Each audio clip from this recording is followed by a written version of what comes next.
quilting friends, it's Carolina Moore, your favorite sewing and quilting YouTuber. And if you are a quilter used to making 2D projects and you want to make that jump to 3D projects, or if you've made a bowl cozy before and you want to know how to make them quicker, faster, easier, then this is definitely the video for you. Today I'm working on my Baby Lock Jubilant and I am making bowl cozies using some fabulous bowl cozy products, including bowl cozy templates and pre-cut bowl cozy batting. This stuff is so cool. I can't wait to jump in and show you how easy it is to make yourself a bowl cozy. You ready? Let's get started.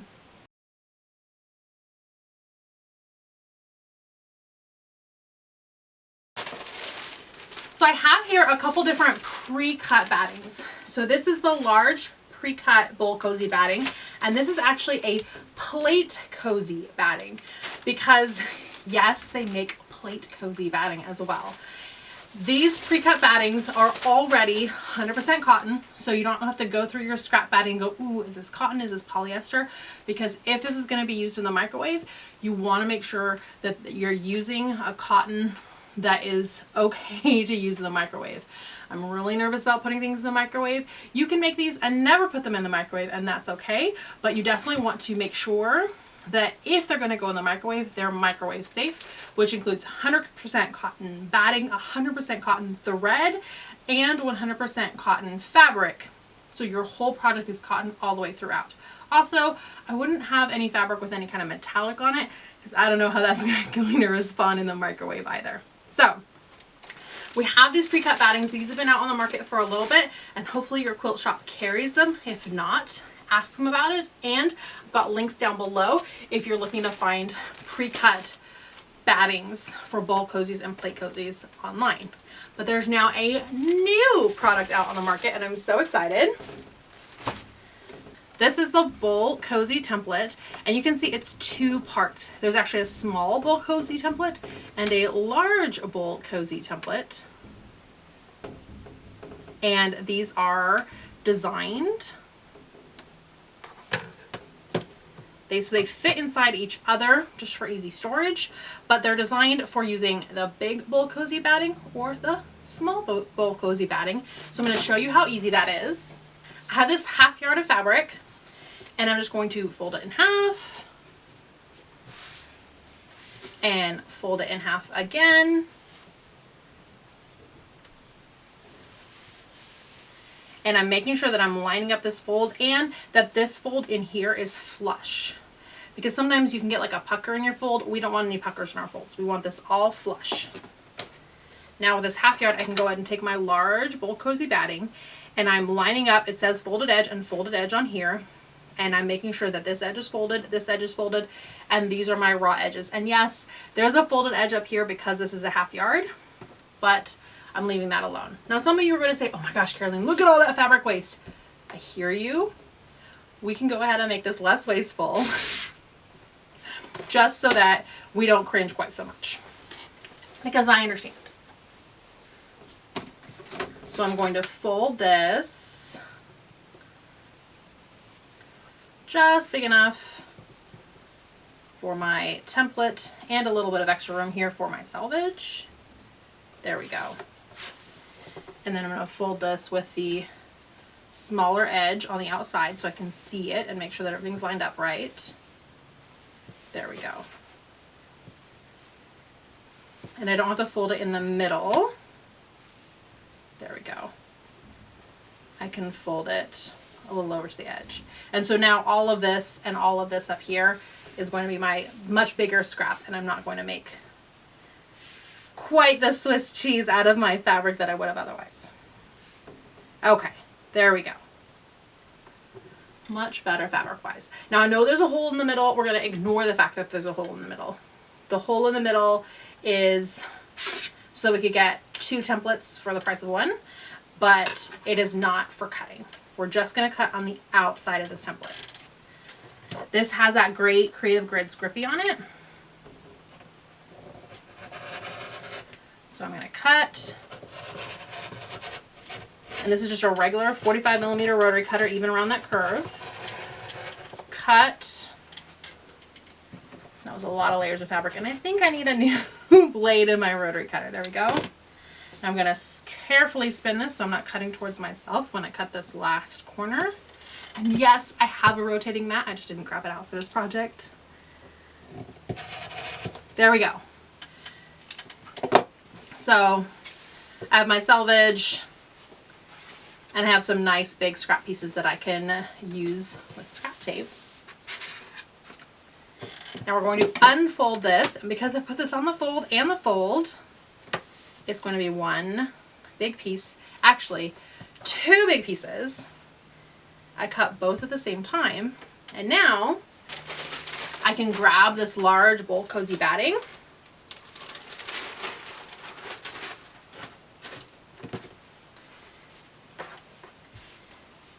and you can see it fits exactly perfect on here.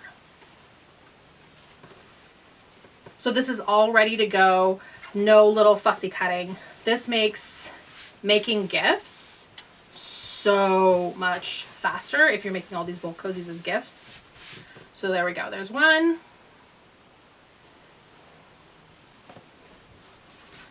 And here's my other, and these will be my 2 sides. Now all I have to do is go ahead and add some quilting, just some quick quilting to this.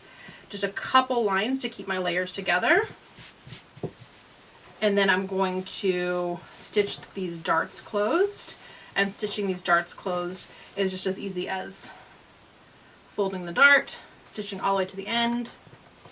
And you want to make sure that you anchor your stitch here. So you can either start at this end, go to the fold, stitch back and forth here. Or you can start here, stitch back and forth, and then go all the way to the end. Either way is totally fine. But you'll do that on all 4 of these darts, all 4 of these darts. Then put it right side together.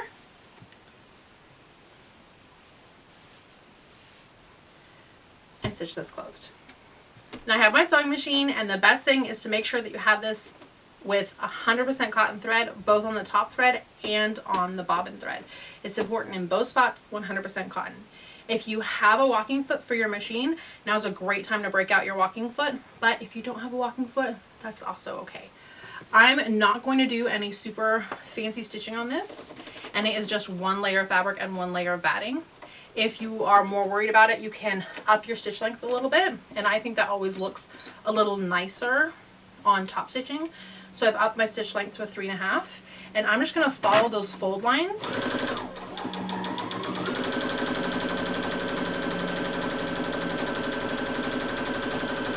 and stitch right across. Now I had a little shifting when I stitched this.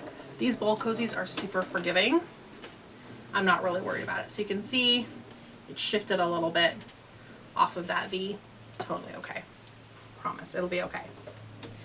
Just gonna stitch the other direction and then stitch my second one.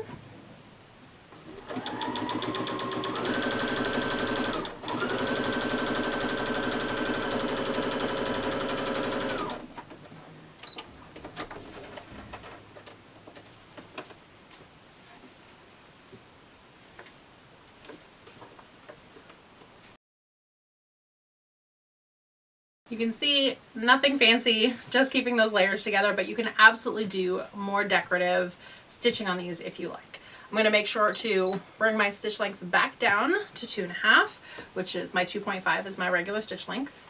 And now I'm going to stitch these darts. Super simple to stitch. We're going to stitch all the way to the end and then back and forth right here to tack those stitches. So press our foot down, 1/4 inch seam allowance. I've got my stitch length to my normal stitch length. And I'm just stitching down to the end, reversing, and going forward again.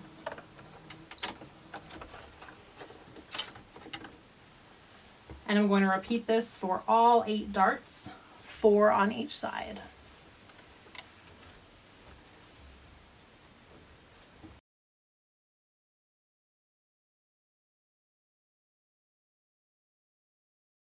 So I have my 2 halves,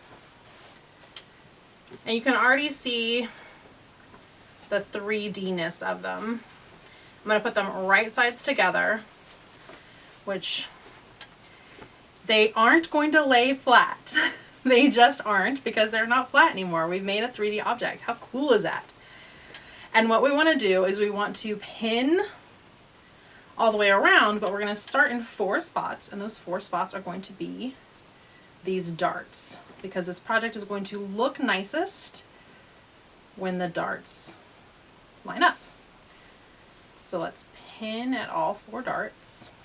Now you can choose whether you want to have these open, which is what I'm doing, or you can have one direction and one the other. Both ways are totally fine. If you want to hit this with a quick iron to make them lay open or to one side or the other, you can do that. These are just such quick, easy projects and really forgiving, so I don't usually worry about it too much.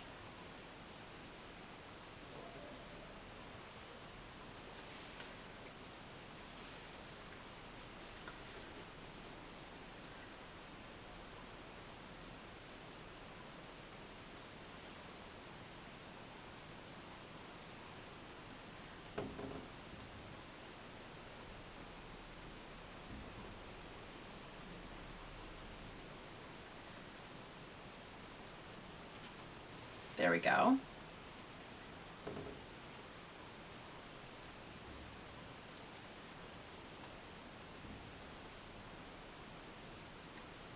And now I'm just going to add pins at the top of these curves. You can add more pins if you want. I'm not a huge pinner. I pin where I have to, and no more, no less, but definitely no more than I have to. Okay, sometimes a little bit less. Now your fabric might be a little bit off from the bowl cozy batting around the curves. Not a big deal at all. Don't even worry about it. Super forgiving project, and around those edges, totally fine. We're gonna grab the sewing machine back, and we're going to stitch almost all the way around.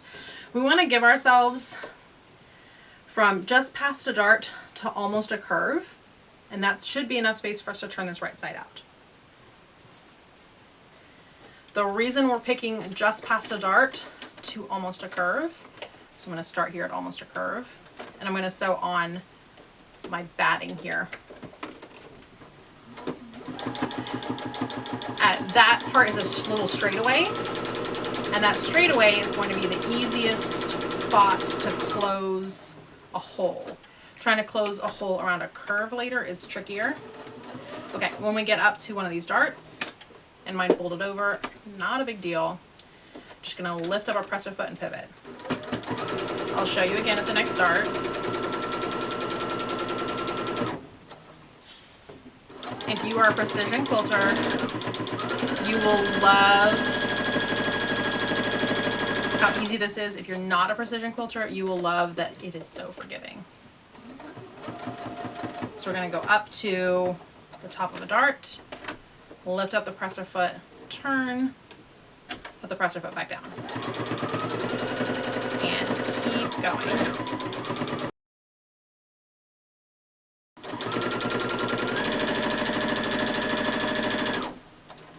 So we're going up to our dart, doing our pivot, and going just a touch past, and right here I'm actually going to go back and forth just to anchor it right at that dart, give me a little extra security. Okay. You can clip these corners with pinking shears if you like to have less bulk, especially if you have all this batting like I do here. You'll want to come in and trim away any extra batting.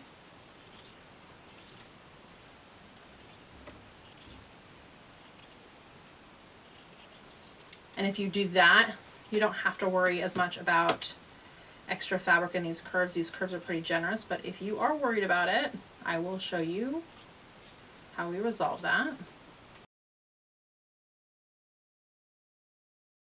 So I have some pinking shears here, and what pinking shears do is they create a zigzag. I remember pinking shears as a kid just being really cool scissors, but they're actually designed to help cut the bulk out of corners, out of curves, and to put some stretch in those corners because the little zigzags actually create a bias edge, like little zigzag bias edge all the way around. And so that makes little clips in the corners, basically, with our inking shears. There we go. So we have all our corners clipped, we have our hole for turning, and we are going to go into both fabric layers. So we want to pull between the two fabric layers as we turn this right side out. And just gently push it all through. There we go.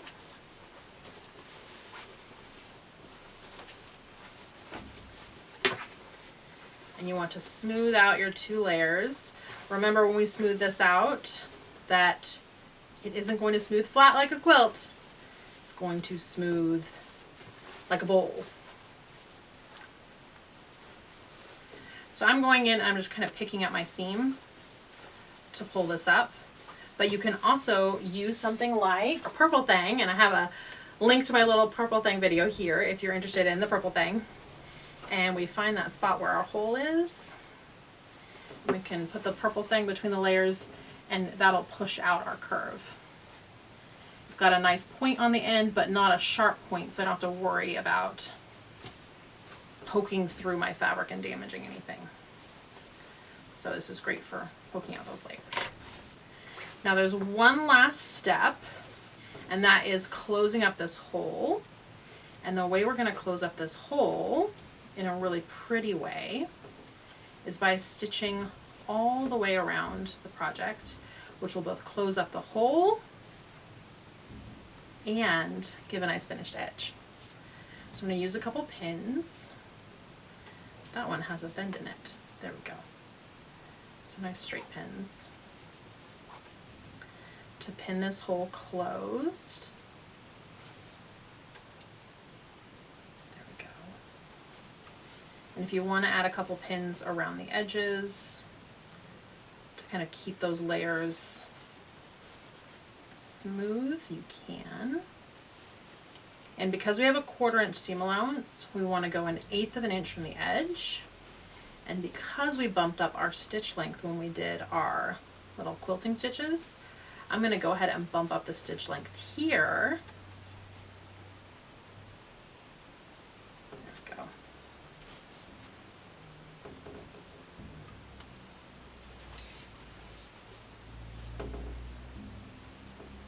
we go. Okay, I might be overpinning this time. There we go. There we go. So I've bumped up my stitch length, and now I'm going to sew all the way around at 1/8 of an inch, being very careful that I have this hole closed. So I'm going to start at that hole so that I don't lose my place. There.